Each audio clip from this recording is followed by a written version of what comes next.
Estimados internautas, líderes, saudações. Sejam bem-vindos a mais uma edição do nosso podcast Chá de Coaching e Liderança.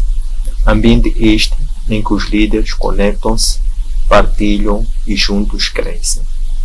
Este nosso modelo de programa, através de um formato podcast, segue como abordagem metodológica o modelo chá, inspirado no modelo denominativo C de conhecimento, H de habilidade e A de atitude. Através desta, convidamos líderes moçambicanos para que eles, na primeira pessoa, possam deixar ficar as suas narrativas de liderança, dando a conhecer que conhecimentos teóricos ou saber fazer teórico é que eles adquiriram para poderem ter um entendimento, uma compreensão, que habilidades ou saber fazer prático, técnicas, ferramentas, habilidades é que eles adquiriram para complementar aquele conhecimento teórico, e que atitudes, que é saber ser, estar, comportamento, é que vestiram no seu andar para que este andar, esta postura possa materializar ou consubstanciar quer o conhecimento teórico, quer o conhecimento prático. A nossa ambição através deste programa é contribuir para o desenvolvimento de uma comunidade moçambicana de líderes que sejam conscientes, responsáveis e empáticos. Conscientes que são líderes, pois não basta só ter o conhecimento de liderança se nós não compreendermos a relevância deste conhecimento para, no plano operacional, sermos como tal, sermos líderes. Responsáveis sobre o grau de importância que nós, enquanto líderes, assumimos para sermos um testemunho positivo para aqueles que se inspiram através da nossa própria atividade, e líderes também que sejam empáticos com as causas que defendem e também empáticos uns com os outros. Nosso comprometimento seguir uma abordagem de comunicação, pois esta é a técnica que nós aplicamos e que privilegiamos neste programa, entendendo que a comunicação está para a liderança, tanto quanto a liderança está para a comunicação. É através da comunicação, considerada uma das ferramentas mais importantes do líder, que os líderes transmitem os seus conhecimentos, as suas ideologias, as suas visões, as suas missões, de uma forma compreensível, simples, prática e direta, para que os seus liderados, os seus seguidores possam compreender, possam aderir, possam se apropriar a causa e esta causa possa ficar eternizada enquanto legado para a atual e para as vindouras gerações. Temos como líder convidado para a edição de hoje o Seni Ndaba, ele que é empreendedor, consultor em liderança e vendas, membro associado e membro da administração da Associação Nacional de Jovens Empreendedores. O Seni Ndaba, bem-vindo ao nosso podcast. Muito obrigado. Só para corrigir, não é Ndaba, é Ndobe. É um prazer para mim, primeiro, estar aqui e saber que esta visão deste podcast é a mesma que eu, como jovem moçambicano, também partilho, né, da mesma visão. Então é um prazer estar aqui e eu espero que as pessoas que vão assistir esse podcast possam também participar de uma forma ativa e aprender também daquilo que vai ser dito aqui. Muito obrigado, Seni Ndobe. Um dos aspectos que chamou uma atenção quando estive a ler o seu perfil, dentre vários outros, tem que ver com a sua formação na área de gestão de empresas. E esta constitui uma similaridade, por assim dizer, um dos aspectos comuns que temos.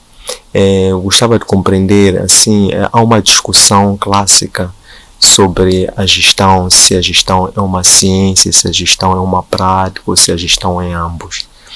Gostava de compreender, sob o ponto de vista do Seni Ndobe, qual é a importância do conhecimento sobre a gestão para a liderança do Seni Ndobe nas várias leads que está envolvida, quer sejam nos seus próprios projetos empreendedores, a nível da associação, o associativismo e várias outras frentes. Ok. A gestão, para mim, hoje, toca um pouco de toda a nossa sociedade. Para tudo que nós queremos fazer, nós precisamos de ter um conhecimento básico, primeiro sobre a gestão. Tanto de sentimentos, de relacionamentos, de dinheiro. Então a gestão, por si só, ela toca em vários aspectos da nossa vida. E por isso é que eu acho que a gestão é tão importante nos dias de hoje, em que nós temos muitos recursos, não é? Que estão à nossa disposição, mas que nós precisamos de empregar um determinado tipo de conhecimento para podermos fazer maior aproveito, para podermos ter, neste caso, um maior aproveitamento dos nossos recursos. E eu não falo só de recursos materiais, eu falo mesmo também dos próprios recursos humanos, de pessoas, de valores, de amizades, até de sentimentos. Então, a gestão, ela vai prefigurar um sentido muito amplo, não só na terminologia ou na definição, mas ela vai muito além. Por isso é que eu decidi, logo que saí do Instituto, fazer este curso, naturalmente, para ter aquele conhecimento mais científico sobre esta área, mas nós vamos percebendo ao longo do tempo, não é? Principalmente depois de nós terminarmos a licenciatura, vamos perceber que mais do que o conhecimento teórico, nós aprendemos mais sobre a gestão quando nós já estamos a viver determinadas situações da nossa vida. Ao longo da fase do nosso crescimento, nós vamos percebendo que a gestão, ela vai ficando mais o sentido do conhecimento vai ficando mais exigente. Então nós somos obrigados, de certa forma, a tirar muitos conceitos da gaveta, a buscar também muito mais conhecimento sobre a gestão, gestão tanto de relacionamentos, gestão de dinheiro, gestão de equipe. Então nós somos obrigados sempre a procurar mais conhecimento sobre esta área para nós conseguirmos de facto lidar com todas as exigências que a nossa vida ela tem. E eu vou dizer mais, assim por alto, nós já temos hoje na nossa cabeça quais são os recursos mais importantes para a sociedade. As pessoas até dizem, é importante termos um médico, é importante termos um bom professor, é importante termos um bom engenheiro, mas poucas vezes nós vamos ver as pessoas a dizerem que é importante ter um bom gestor. Nós podemos até ter um bom médico, nós podemos até ter um bom professor, nós podemos até ter um bom engenheiro, mas se nós não tivermos um bom gestor, provavelmente nós não vamos conseguir explorar ao máximo as capacidades dessas todas as áreas que nós achamos que são, de certa forma, importantes para a nossa sociedade. Então, para mim, a gestão por si só é um conhecimento básico e que, de certa forma, nem todos, naturalmente, vão ter aquela capacidade de exercer gestão no seu nível mais alto, como também nem todos têm capacidade de exercer liderança no seu nível mais alto, mas as pessoas têm que ter aquela noção, eu defendo isso hoje, que as pessoas devem ter aquela noção básica, primária, sobre a gestão, porque ela toca toda uma sociedade. E a falta desta disseminação deste tipo de conhecimento, por exemplo, relacionado à gestão, leva a um caos. Né? Leva a um caos. Então, para mim, a gestão é importante. Muito importante. Bem. No meu caso, eu fui formado em gestão de empresas, não é? Então está muito mais voltado para a parte empresarial, mas eu sei que toca a todo um aspecto da nossa sociedade hoje. Muito bem, excelente. Achei muito curioso quando elencou diversas aplicações da gestão no campo de gestão de relações, gestão que é inerente à gestão de recursos humanos. Falou de gestão matérias de diversa ordem, quer sejam matérias físicas, falou também de gestão de recursos, finanças. Gostava de compreender, no campo de conhecimento sobre gestão, qual é a área de especialização de gestão que é mais relevante para o trabalho que o CNINDOB realiza hoje? Ok.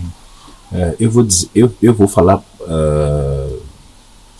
mais na área humana, por exemplo, né? Quando nós somos empreendedores, nós temos uma visão muito clara daquilo que nós queremos fazer. Não tem como não colaborar com pessoas. É por isso que, para mim, hoje, liderança é colaborar, não é? Então, a área da gestão hoje, por exemplo, que eu mais estudo, que eu mais procuro conhecimento, é a parte das pessoas, mais para a parte humana. Aliás, eu acho que todo bom líder tem que desenvolver muito conhecimento para poder, né, para poder conseguir desenvolver boas relações humanas.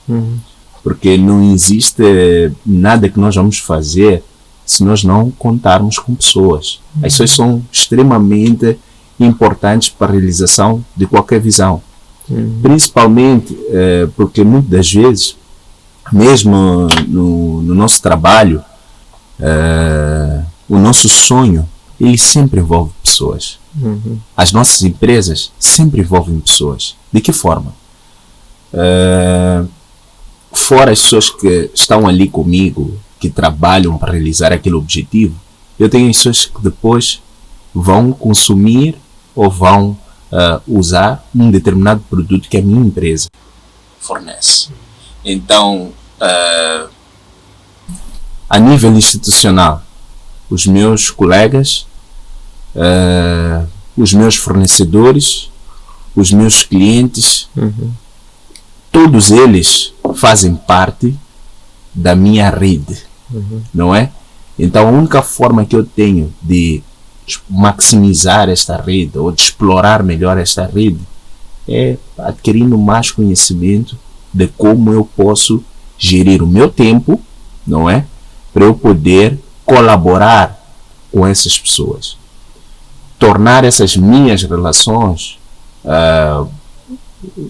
uma pequena explosão em que eu consigo também crescer e essas pessoas também conseguem, de certa forma, se beneficiar tanto do meu produto, se beneficiar também daquilo que é a sua própria visão de vida. Então, para mim, todo este cenário deve beneficiar, de certa forma, a um todo. Nós não podemos olhar a gestão de uma forma particular, por exemplo, para o CN. Não. A gestão, ela toca o todo. Então, sempre que nós temos a distopia de olhar a gestão para uma pessoa só, direcionada, focada para uma pessoa, provavelmente aquela gestão vai fracassar. Não é? Porque a gestão é um todo. Ok, tem uma pessoa que pode ser considerado um pivô, não é? Mas a gestão como tal, ela tem que, principalmente quando se trata desta parte mais humana, ela tem que abraçar o todo. Tanto é que até nas nossas empresas, como nós não temos capacidade de falar com todos, não é? Da empresa, de gastar um tempo com todos, nós vamos estabelecendo pequenos líderes dentro da empresa, que de certa forma vai sempre haver uma relação, um contacto, tanto daqueles que estão em cima para aqueles que estão lá embaixo, que estão a fazer todas as coisas acontecerem. Então percebe que a comunicação, como aqui já bem falou no início do programa, é muito importante. Se o líder lá em cima, por exemplo, não consegue desenvolver uma boa comunicação com com os seus liderados, com as pessoas que estão abaixo, dificilmente ele vai conseguir ver resultados naquilo que é a visão que ele já estabeleceu, não é? Então a informação ela tem que subir, tem que descer e ela tem que subir, tem que descer, tem que subir. E para isto acontecer, nós precisamos de gestão, não tem como. Nós precisamos de gestão. As pessoas têm que ter clareza daquilo que nós estamos a fazer, a direção que nós estamos a tomar, porque se não existir essa clareza, provavelmente vamos ter ali um fracasso.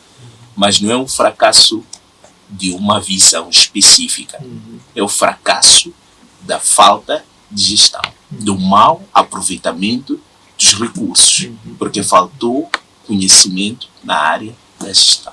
Qual é o grau de relação ou inter-relação entre a gestão e a liderança? Qual é o instrumento do outro e qual é o nível, o grau de relação que se estabelece entre esses dois campos? Ok. Como eu disse, liderança é colaborar com as pessoas, não é? E para colaborar com as pessoas, eu preciso desenvolver um sistema. Nós damos a esse sistema nome de gestão, não é? Gestão é um sistema que nós criamos para atingir um determinado objetivo, que é diferente, por exemplo, de liderança. Liderança é nós colaborarmos com as pessoas, é nós estarmos dispostos a trabalhar com as pessoas, dispostos a ouvir as pessoas, dispostos a apresentar a nossa visão às pessoas e a ter um feedback. A primeira pessoa que tem que aceitar, por exemplo, a nossa visão não é o nosso cliente, é o nosso colaborador, não é? Então, primeiro, nós passamos os nossos objetivos, passamos a nossa visão, a nossa ideia. A primeira pessoa que tem contato com a nossa ideia é quem aceitou colaborar conosco, não é? E aquela pessoa que aceitou colaborar conosco é a primeira pessoa que tem que nos dar feedback do que acha, por exemplo, do produto que nós estamos para entregar ao mercado. Exatamente. Não é? Então, nós, com base nisso, nós vamos ter uma interação, não é? O produto está aqui, nós queremos levar este produto para o mercado, porque, ok, vamos lá colocar bem, o que é uma empresa? Uma empresa é provedor de um produto ou de um serviço, não é? Oferecendo esse produto ou esse serviço ao mercado, ela obtém um lucro. Esse lucro é um prêmio que essas empresas recebem por serem eficientes naquilo que elas fazem, não é? Então, por isso é que elas recebem, por exemplo, por isso é que elas têm um lucro. Se elas não forem eficientes naquilo que elas fazem, que elas entregam ao mercado, elas vão ter prejuízo, não é? Então, aquele prejuízo é uma punição também que o livre mercado dá, por exemplo, às empresas, quando elas cometem erros. Então, na liderança, nós procuramos maximizar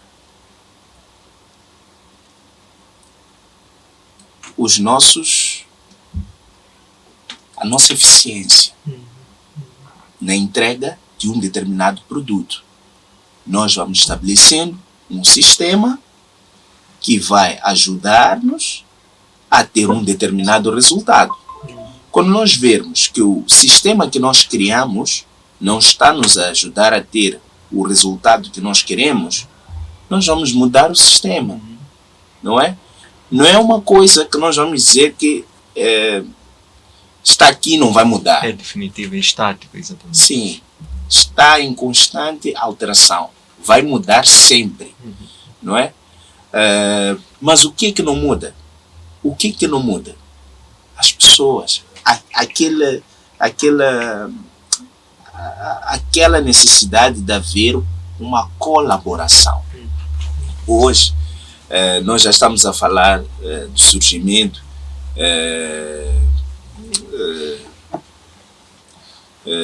tecnologias que discute-se que se vão ou não vão substituir as pessoas, o homem.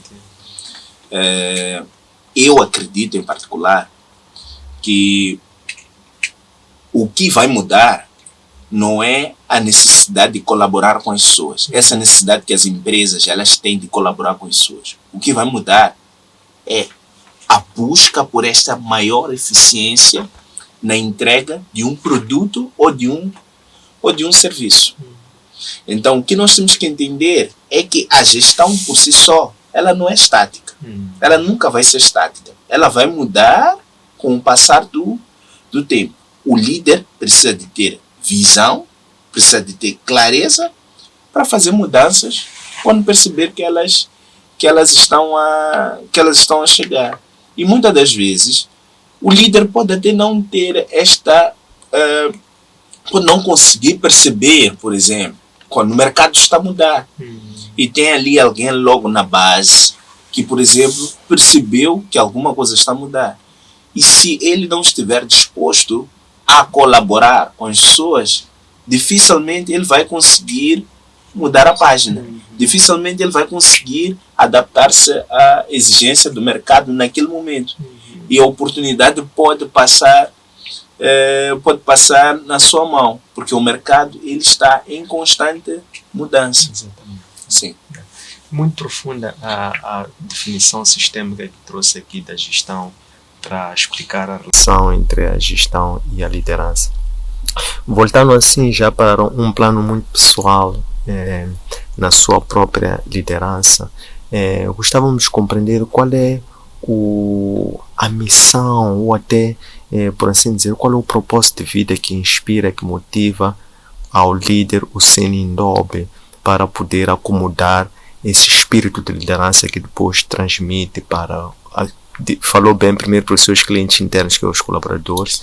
Eles são os primeiros que compram o seu propósito, a sua missão, para depois repassarem para os clientes externos. Então, qual é essa missão, esse propósito, qual é essa sede que inspira diariamente o líder, o Senindobe? É uma boa questão. Eu acredito, em particular, que as pessoas, todas que estão à nossa volta, têm um objetivo na vida. O meu propósito é garantir, primeiro, que o meu objetivo pessoal seja cumprido. E o meu objetivo, por exemplo, neste momento, passa por ser uma pessoa cada vez mais útil para a sociedade em que eu estou inserido. Isso a partir de não só de conversas, por exemplo, como essas, mas de ser uma pessoa que passa por ser cada vez mais ativa no nosso tecido empresarial e, de certa forma, possa estimular uma mudança, não é? Em vários níveis, desde como fazer negócio, como nós pensamos negócio em Moçambique, até como nós fazemos negócio em Moçambique. E isso é bom para mim, porque o setor privado é o melhor de todos nisso, porque ele nos ensina, ele nos educa.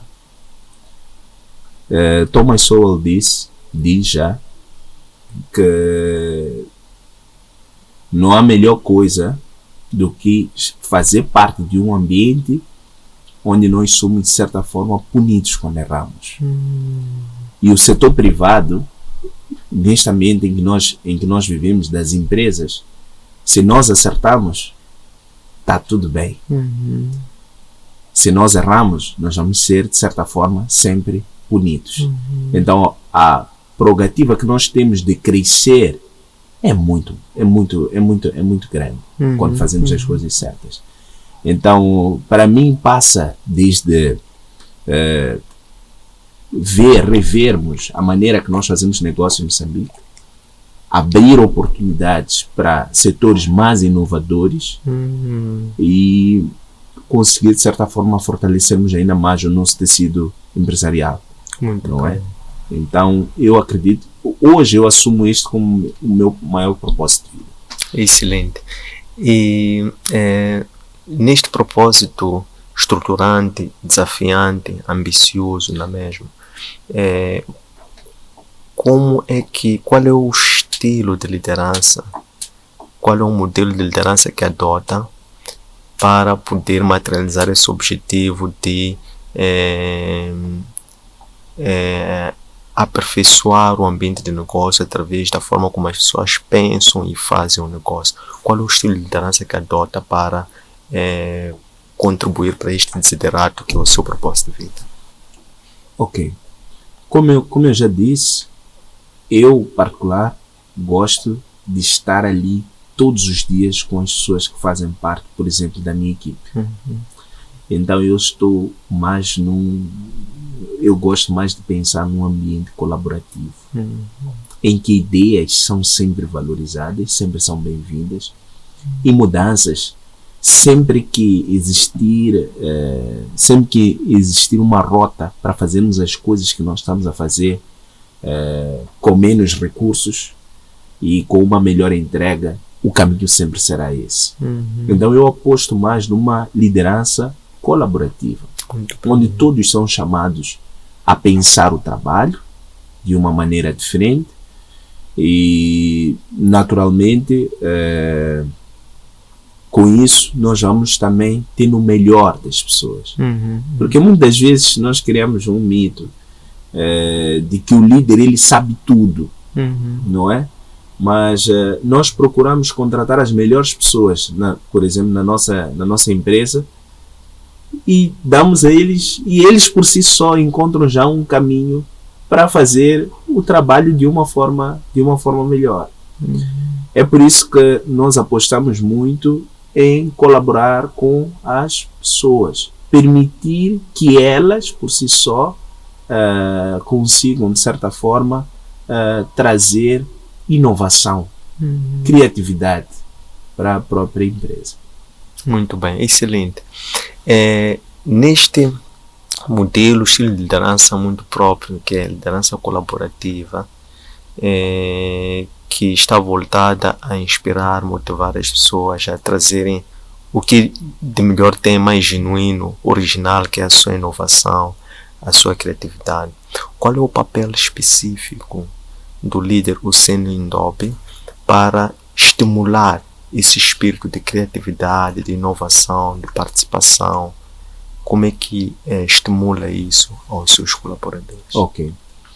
Tem uma coisa, por exemplo, nós fazemos existem vários modelos, né, que as empresas adotam, mas eu em particular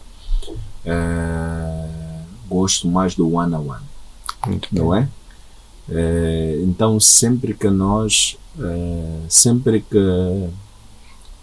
vamos criar um sistema, não é? Em que nós incentivamos novas lideranças na empresa e damos espaço a essas lideranças, não é?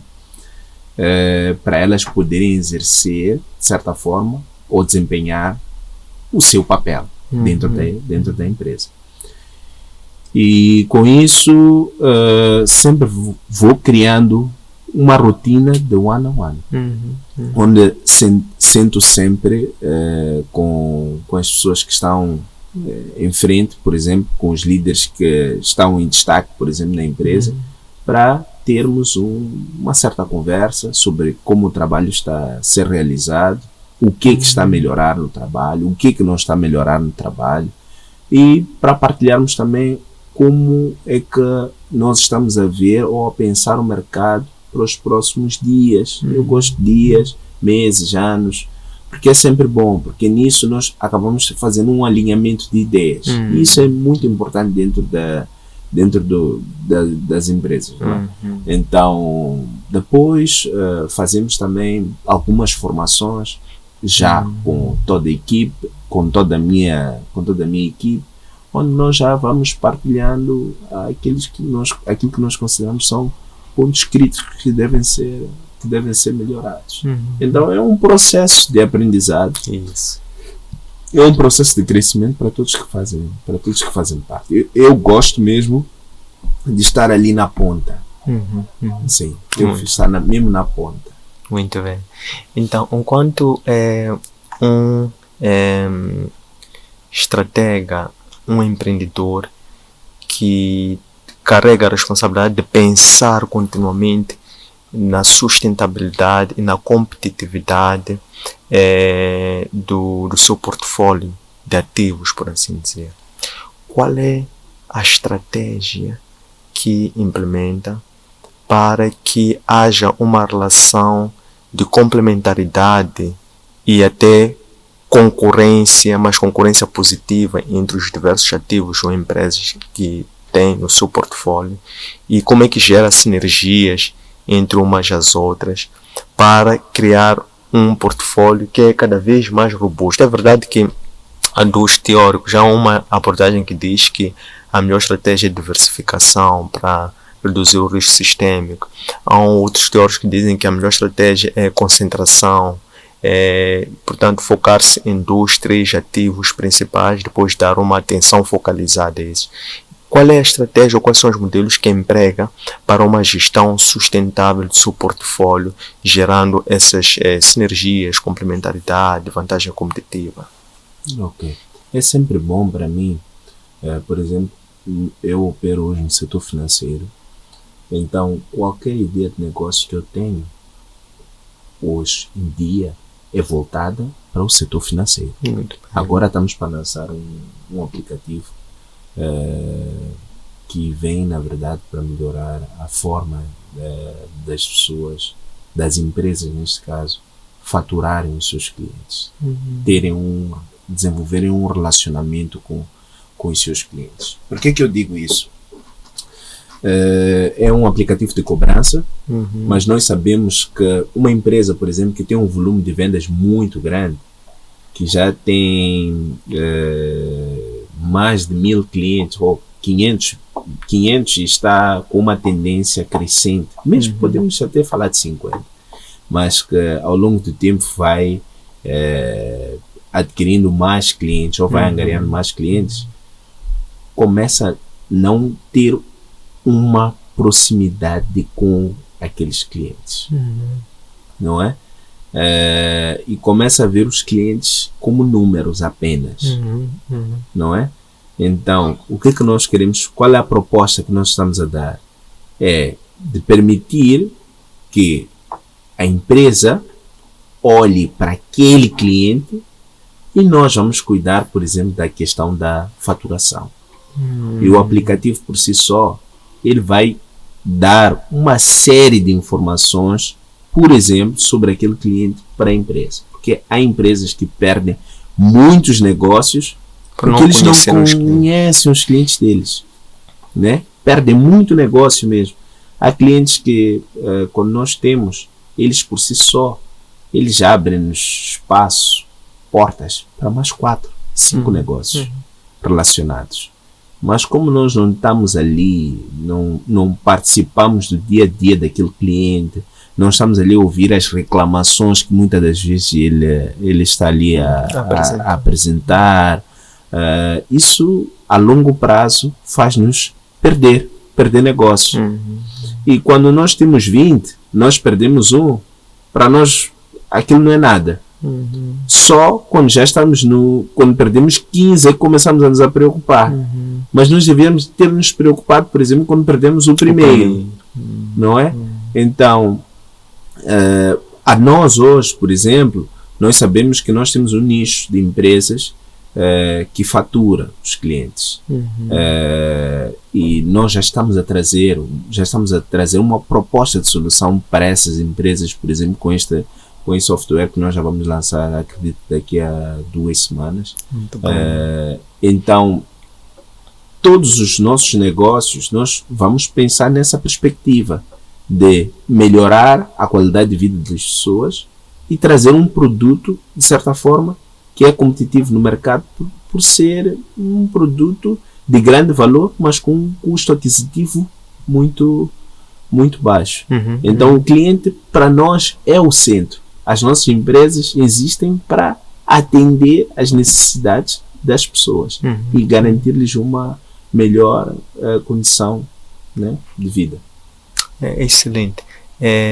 Pude capturar que, de uma forma geral, as estratégias que mais emprega têm que ver com liderança nos custos, mas sem descurar da necessidade de dar uma oferta que seja de um valor competitivo, para criar uma situação de rácio preço-qualidade favorável para os clientes e dando uma atenção focalizada à gestão de relacionamento com os clientes para assegurar gestão de uma carteira e gestão de relações com os clientes. Voltando já assim para o campo macro e a nível do associativismo, nomeadamente, um pouco em linha com o propósito, que é participar no ecossistema e mudar a forma de pensar, conceber e fazer o negócio.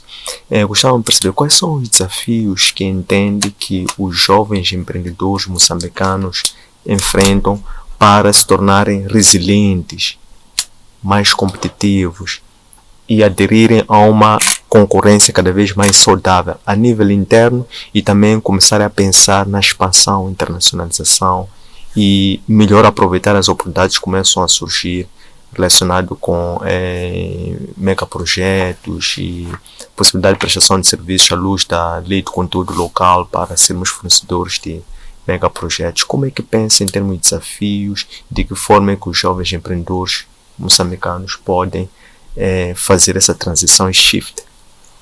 Ok. Primeiro, o ecossistema nacional ainda é novo. Nosso tecido empresarial ainda é novo. Também as pessoas que as empresas precisam de muitas vezes atrair para consumirem um determinado produto, ainda também o nosso mercado ainda não é um mercado muito amadurecido, não é? É por isso que até para falar das grandes oportunidades, por exemplo, que o nosso país tem hoje, nós teríamos que pensar num sentido de não só de consumo interno, mas também de exportação, não é? Então nós ainda estamos numa economia emergente, então isso cria uma série de desafios para o país, país como um todo. Para mim, o pilar do desenvolvimento, o pilar hoje do desenvolvimento do ecossistema empreendedor é uma discussão profunda de novas ideias de como nós podemos, de certa forma, consolidar esta coisa de economia de mercado. Exatamente. Onde nós temos empresas credíveis, que são geridas por pessoas também credíveis, não é? E que, de certa forma, conseguem apresentar resultados, não é? Porque a partir daí,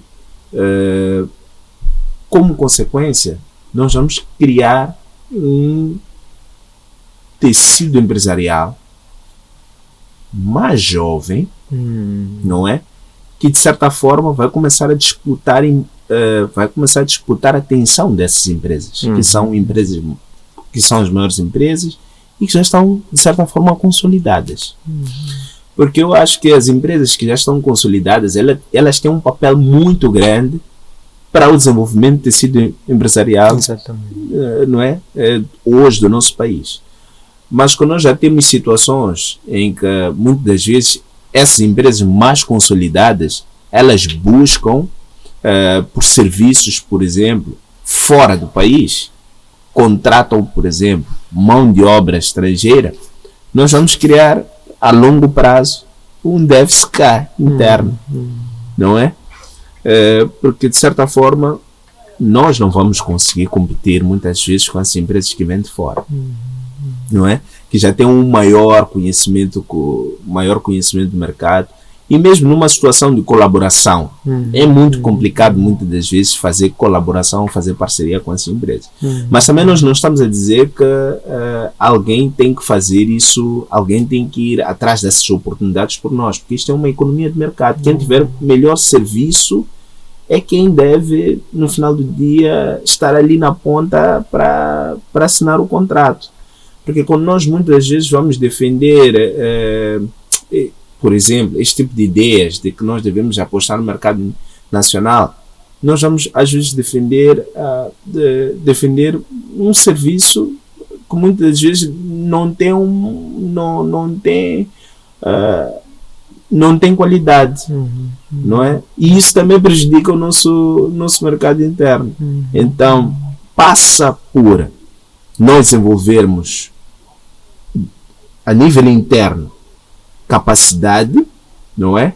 A partir do desenvolvimento de quadros, não é? Quando eu falo de quadros, eu falo de nós sabermos que no país, por exemplo, precisamos de mais engenheiros, então nós devemos formar melhores engenheiros. Nós precisamos de mais gestores, então nós precisamos de melhorar a nossa precisamos de melhorar a qualidade de ensino, por exemplo, para os nossos gestores. Na base, naturalmente, daquilo que nós temos como na base do nosso passado. Nós já sabemos o que é que nós vamos melhorando de forma não é? Ao longo do tempo. E é só com isso que nós, de certa forma, vamos conseguir garantir que o nosso mercado será imbatível, será competitivo. Porque hoje nós estamos a dizer que estamos a competir, como nós estamos numa praça global, estamos a competir com empresas que já têm muito mais experiência do que nós, que já sabem, por exemplo, como reduzir o custo para dar um produto de boa qualidade. Exatamente. E é uma experiência que muitas vezes nós não temos, não é?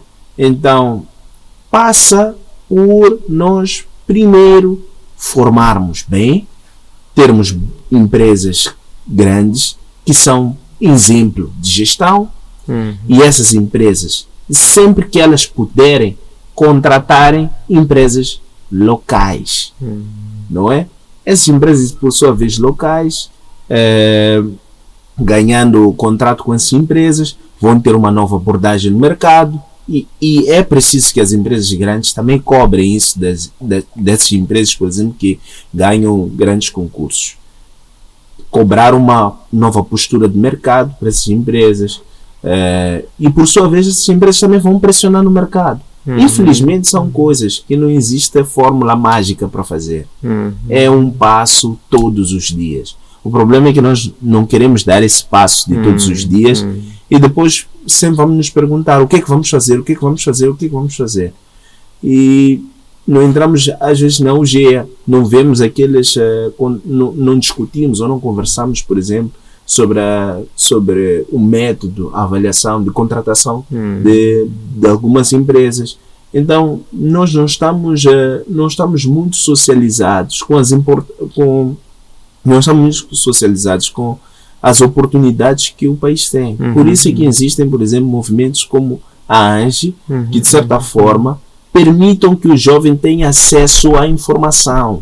Não só tenha acesso à informação, consiga fazer parte de uma rede de jovens que estão a discutir soluções para questões voltadas ao empreendedorismo. Porque não é possível hoje em dia no nosso país o CN só levantar e dizer deveria ser dessa forma, não é? Nós temos que ser 5. Deveria ser dessa forma, mas por quê? Dessa forma não satisfaz, por exemplo, para mim. Então, ali vai haver uma discussão de ideias. É assim que, na minha cabeça, nós vamos formar um tecido empresarial forte, a partir de discussões. Essas discussões também, depois, têm que dar o seu fruto. Então, para darem o seu fruto, nós vamos ter que criar um espaço maior na sociedade, para permitir ele, onde nós já falamos da legislação, da importância da legislação, para apoiar o jovem. Mas como é que nós vamos discutir legislação? Como é que nós vamos falar de legislação se nós não amadurecermos as nossas ideias? Percebes? Se eu permito que tu discutas uma coisa que é importante para mim e eu não apresentei assim o que é importante para mim, como é que tu vais ser uma pessoa que vai me representar? Não é? Então, nós dizemos, o CN me representa, mas o CN nunca conversou contigo, não é? O CN vai falar vai apresentar ideias, de certa forma, que beneficiem ele. Então, é preciso que o Antônio também apresente, faça parte de uma mesa e falemos abertamente dos nossos desafios, das nossas barreiras. E, de certa forma, vamos, assim, conseguir, a longo prazo, melhorar a forma que nós fazemos as coisas. Eu defendo muito diálogo. Isso. E eu acho que o nosso país hoje precisa de muito diálogo. Há quem diz que não. Mas eu acho que o nosso país hoje precisa de diálogo a todos os níveis. Nós temos que dialogar mais. E a partir do nosso diálogo, um diálogo produtivo é um diálogo com resultado. Não é? Nós não estamos a dizer assim, não vamos aqui plantar bananas e vamos ficar a discutir. Não. Nós queremos discutir uma forma melhor de plantar as nossas bananas. Isso quer dizer que eu estou a plantar as bananas e ao mesmo tempo estou a discutir com outros jovens em como posso melhorar a minha plantação de bananas. Então não queremos canonizar pessoas que reclamam. Queremos, de certa forma,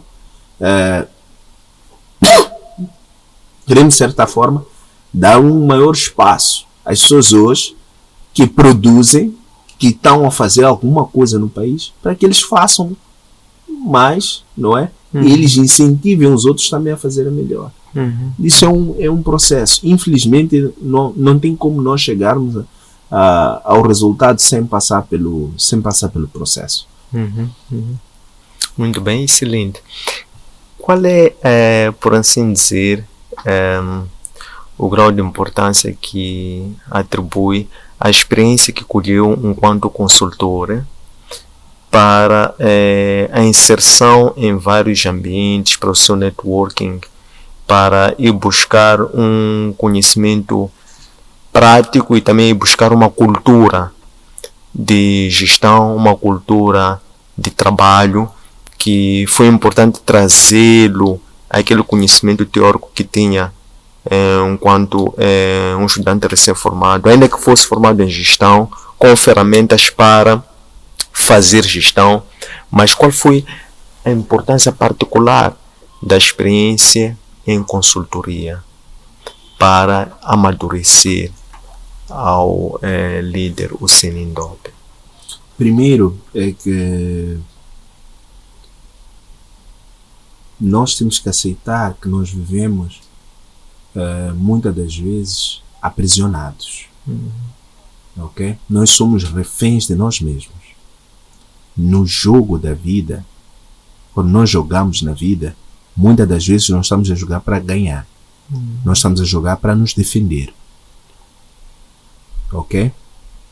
Por isso é que nós passamos a maior parte do tempo a lamentar e a não procurar soluções para os nossos problemas. Então começa primeiro com uma mudança total de mentalidade, de nós nos perguntarmos o que é que nós estamos prontos a perder. Porque quando nós entramos num jogo, se nós não estivermos prontos ou preparados para perder, provavelmente não teremos também o gosto da vitória. Não é? E na vida é assim. Quem entra no jogo para se defender, vai continuar a se defender e vai ter o resultado que vai ter. Agora, as pessoas que encaram a vida com um sentido de vitória, entram no jogo sem nada a perder, sempre ganham. Ok? Quando não alcançam o objetivo deles, eles alcançam o melhor de qualquer coisa. A experiência. Não é? Então, se eu perco a primeira vez, eu já sei como ganhar a segunda vez. E se eu perder de novo a segunda vez, eu já sei o que me fez perder a segunda vez e eu vou tentando até conseguir alcançar o meu objetivo. Então, para mim, quando nós falamos hoje de consultoria, é isso. É nós olharmos para a vida de uma forma positiva, esperarmos, mesmo das coisas que aparentemente são negativas, tirar algum proveito. Não é? Alcançar alguma coisa com uma situação que é aparentemente desfavorável a nós. Excelente. O tempo já nos pressiona. Queria colocar a gente da última questão. E aproveitando esta explicação que esteve a dar-nos aqui sobre a importância da consultoria, que dizia que é entrar para um jogo predisposto a perder para que possa, por via da perca, ganhar. Como é que o Senindobe se prepara diariamente em termos espirituais, mentais, psicológicos e emocionais para poder lidar com o risco que é perder de forma consciente para poder ganhar? Como é que se prepara dia a dia para ser este campeão da experiência que diz que elenca como sendo o principal ganho, podemos assim dizer? Para mim, a primeira regra é manter o espírito tranquilo e encarar qualquer coisa da nossa vida de frente. Não vale a pena esquivar. Nós temos que encarar qualquer desafio de frente. Estar preparado para qualquer resultado, não é? E encarar também esse resultado com uma forma positiva. Em particular, como cultura, uma das coisas que faz parte do nosso ritual na empresa, nós sempre começamos o dia primeiro com uma oração. Muito bem. Ok? Eu percebo, cada empresa ou cada pessoa tem a sua própria religião.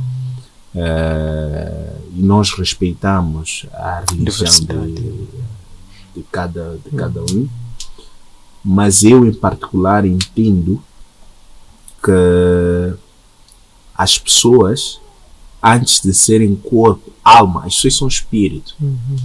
E não é possível nós realizarmos qualquer coisa fora se dentro nós estamos confusos, se dentro nós estamos em guerra conosco próprios, né? Então, eu acredito que o primeiro equilíbrio que qualquer pessoa tem que procurar na vida é o equilíbrio espiritual. Nós já vemos uma tradição na história, não é? Grandes reis, maiores líderes, todos eles, nós vemos que têm alguma orientação espiritual, não é? Então, para dizer que é uma coisa importante. E principalmente quando nós vamos lidar-nos com pessoas, se eu não estiver tranquilo, se eu não estiver em paz, eu vou criar guerra na vida das outras pessoas.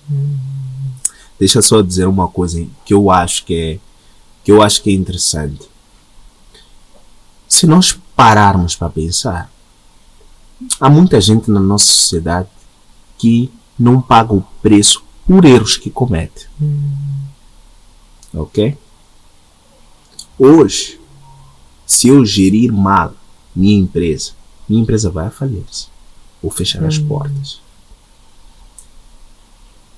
Se eu hoje pegar o meu celular e eu escrever qualquer coisa de errado que mancha, de certa forma, a sua reputação, eu posso não ter, minha vida pode continuar na mesma, mas eu arrasei a tua, eu destruí a sua, por causa de uma atitude minha impensada, por exemplo, que eu achei que, de certa forma, não iria criar nenhum dano.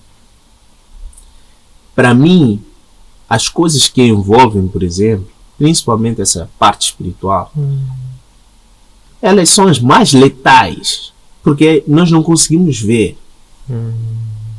E tudo que eu não vejo, a influência que aquilo traz, por exemplo, é muito grande. Então, principalmente no ambiente de trabalho, sentimentos errados que as pessoas vão tendo umas com as outras, se eles não forem resolvidos rápido, eles vão criar confusão na vida das pessoas. Mas quando nós temos uma prática devocional, de ler um devocional todos os dias, e ter 2 minutos para agradecer a Deus primeiro por aquele dia, nós não vamos ter nenhum problema.